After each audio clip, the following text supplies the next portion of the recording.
You're listening to the Jefferson Exchange. Thanks for joining us. The JX starts today with the debrief, where JPR reporters discuss the stories they've been covering this week, including another tax extension for cannabis growers in Humboldt County, a key decision in a Grants Pass homelessness lawsuit, and why the state of California is also opposing a wind energy project in Shasta County. I'm Maria Carter, JPR's news director.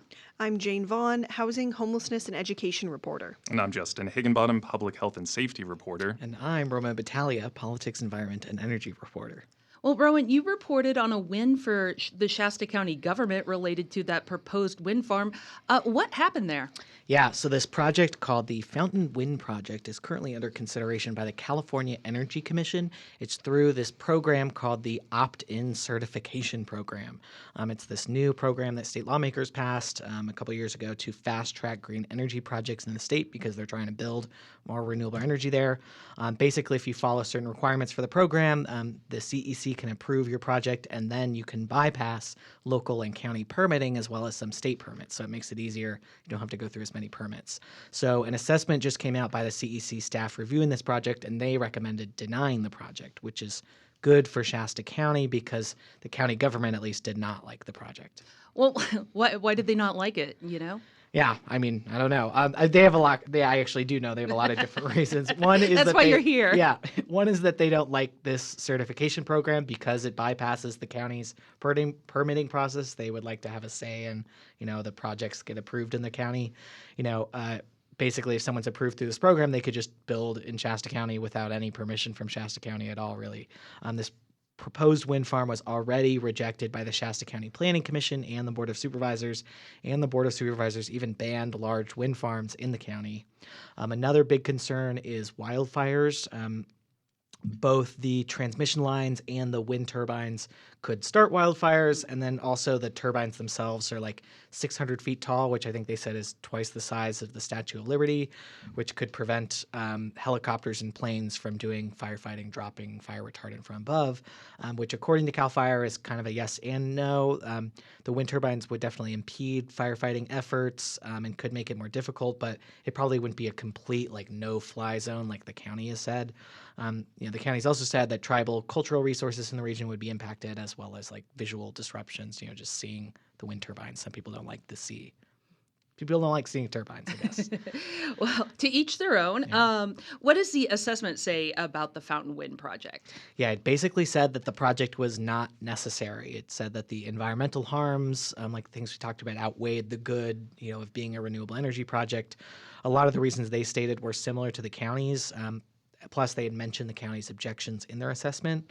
It was a huge assessment. It was 1,300 pages. And you read every single one. I read every single word, yes, of course. Interestingly, the staff instead recommended a battery storage project be built there instead of a wind farm. Battery storage is really important for the green energy transition because, solar energy only generates power in the day, wind energy only generates it intermittently, and so that could be really helpful, and it wouldn't interfere with firefighting abilities. It would store that extra energy and release it when it's needed. I don't know if that's something the developer is considering or not. They didn't respond to my emails, but the CEC staff certainly seemed excited about a battery storage project. So what's next for this project? Yeah, so this is just the staff report. It's not a final decision from the CEC. There'll be more public comments, and then there's going to be a final staff assessment, and then the commission itself will actually consider the project. But, the staff assessment can definitely influence the commission's decision, but it's not guaranteed that they're going to go with what staff recommend. I've certainly seen, commissions go against what their staff recommend all the time. So we'll have to see what happens when the commission takes up, the project and considers it. Okay. Well, Jane, you covered a hearing this week that's part of a lawsuit in Grants Pass. Tell us, what is this case about? So this was a lawsuit that was filed in January by Disability Rights Oregon and 5 homeless plaintiffs against the city of Grants Pass, and they're claiming that the city's treatment of homeless people is violating state law. Number one, state disability protections. They're arguing it's discriminating against people with disabilities. And number two, this state law, House Bill 3115, which says that cities' public camping ordinances have to be, quote, objectively reasonable, which is not clearly defined. And so that's the argument in the lawsuit, and the complaints really date back to the fall.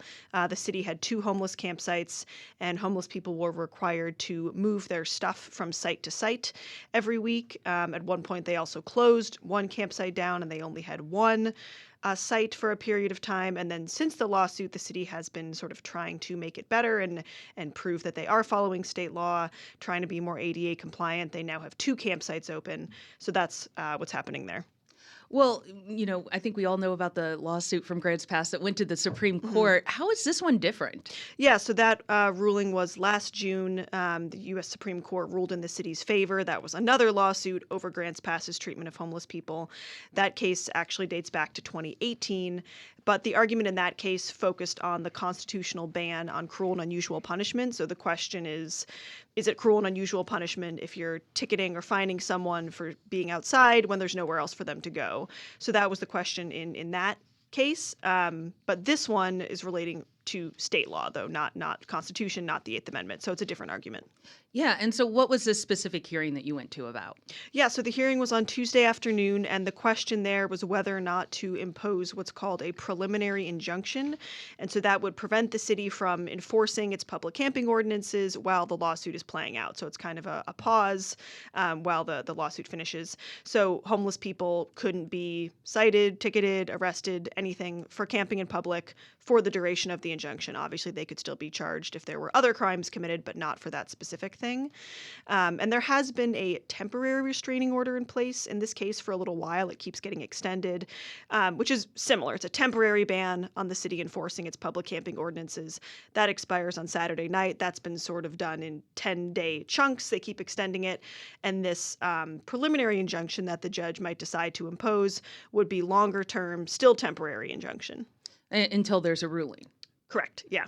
And so what did the judge decide? She hasn't decided yet. So there was 2 hours of testimony Tuesday afternoon. The city argued that their campsites are not objectively unreasonable just because they're imperfect. Paraphrasing there, they want the case to go to a jury trial rather than have the judge decide to impose an injunction now.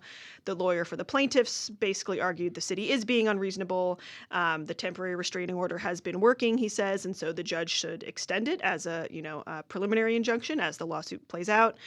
But the judge, her name is Sarah McLaughlin, just took it all under advisement, and she said she'll make a decision sometime this week. As I said, the temporary restraining order expires tomorrow, and so I have been refreshing the website today to see her decision. There's nothing yet. The thing that I think is interesting is that Grants Pass only recently had an injunction lifted after 4 years from that previous court case, the Supreme Court one. And so that was 4 years long, so they're really trying not to have another years-long injunction over their treatment of homeless people. And there is some irony here because there's this new Supreme Court decision. Other cities across the country are kind of tightening their camping regulations. We've seen that. But if there is a new injunction, if the judge decides to have a new injunction in Grants Pass, then the city where the Supreme Court case originated would kind of have its hands tied, and they wouldn't really be able to tighten their camping regulations. So we'll have to see what the judge decides. Okay, well, thank you for that. Justin, you reported on an update to a tax on cannabis cultivation in Humboldt County. Tell us what happened this week. Yeah, so this week the county decided to give cannabis growers a bit more time to settle up their tax bill. Again, they've delayed revoking growers' licenses before that haven't paid off their taxes. They've done it a couple times before. So now growers have until the end of the year, as long as they've made some payments towards that tax bill or entered into some payment plan with the county. So those growers that haven't made any payments to the county yet have until the first week of April, actually, to do that, or they'll get their licenses revoked. If they do make a payment, they'll be put into this other category, and then they'll have until the end of the year. So just some background, Humboldt County voters passed the Measure S cannabis cultivation tax in 2016, and that charges businesses between $1 and $3 per square foot of cultivation area. And those taxes go to county services, including cleaning up kind of abandoned cultivation sites. And the reason the county keeps extending this deadline for paying the tax is because growers, especially small plot growers in southern Humboldt County, are really struggling right now. Prices for cannabis have dropped significantly since the measure was passed, so it's not the good old days like early on in legalization. And according to the county, around 600 growers still owe taxes, so they're the ones at risk of actually losing their licenses. That's about a third of all legal operations in the county. And these taxes are significant. They can be tens of thousands of dollars. A farmer I spoke with says if these licenses are revoked, it would really be an extinction level event for small legal cannabis growers in the county. Wow. So what's up with that cannabis market in Humboldt County? What's causing all this? So, like I mentioned, farmers are struggling. This has to do with low prices. The price for wholesale cannabis has plummeted as supply has increased. And the board meeting this week in Humboldt was filled with farmers kind of talking about how they're at risk of losing their business. A lot of them are locals that have been there for decades. I spoke with a cannabis economist at UC Davis this week, also about what's going on, and he says this drop in prices was really expected after legalization.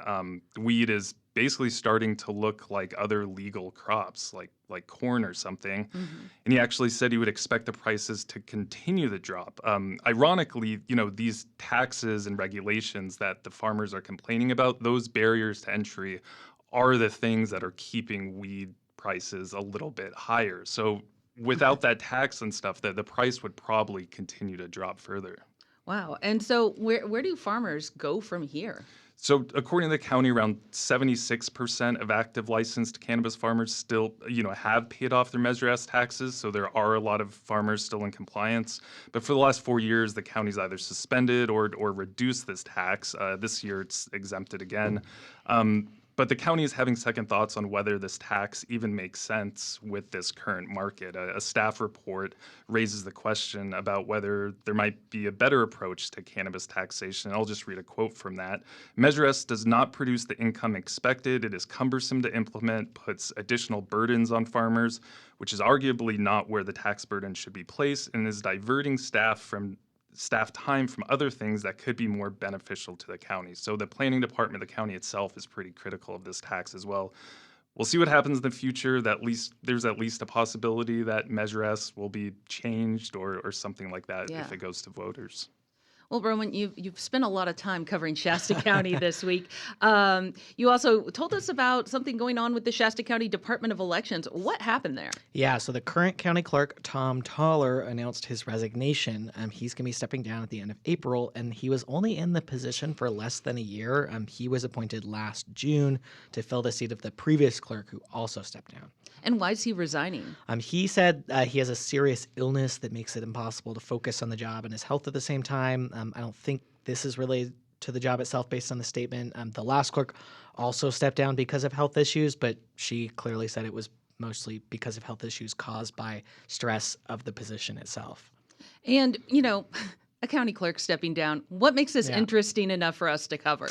Yeah, so specifically Shasta County, has faced a lot of pressure from right-wing activists on the elections department itself. They've wanted to get rid of voting machines in the county and move back to hand-counting ballots and doing it in one day. And they actually did do it. I mean, they ordered the elections department to do this a couple of years ago.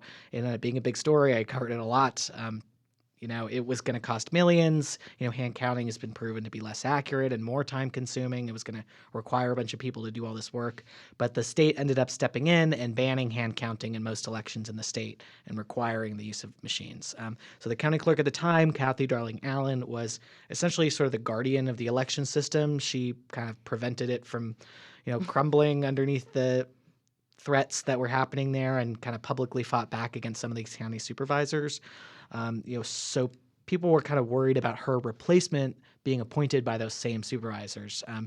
Despite Tom Toller having no experience in elections, he ended up doing an okay job. I mean, he worked with the assistant clerk to mostly smoothly run the November election. There was some hiccups, but it wasn't necessarily their fault of those hiccups, but they managed them, decently well enough. So how is Shasta County planning on filling this position? Yeah, so the county supervisors actually just had a special meeting about it last night. The position has to be filled by the county supervisors. They can't call a special election. Last time there was this recruitment and open interview process, and this time they voted to do the same thing again. A lot of residents wanted to they called on the county to save money and time by just appointing the assistant county clerk, Joanna Francisca, to the position until the next election. She was actually passed over for the job last time, which was a big thing, but the majority of supervisors wanted to do another recruitment process again. And has the board said what they're looking for in a county clerk? Yeah, this time they set a more stricter requirements on who's going to be able to apply for the job. They didn't have as much requirements last time, so more people will be screened out. They're going to have that open for a couple weeks, pick 4 or 5 candidates, and then there'll be a public interview process again at the end of April to fill the position until the next person is elected in the next election next year. Okay, well, there we have it. That's it for the debrief this week. Thank you for listening. You can reach the newsroom with comments on our coverage and suggestions for things we should cover in the future through our news tip line. That's on our website at ijpr.org. And you can find this program and more at jeffexchange.org or subscribe on Apple, Spotify, or your favorite podcast platform.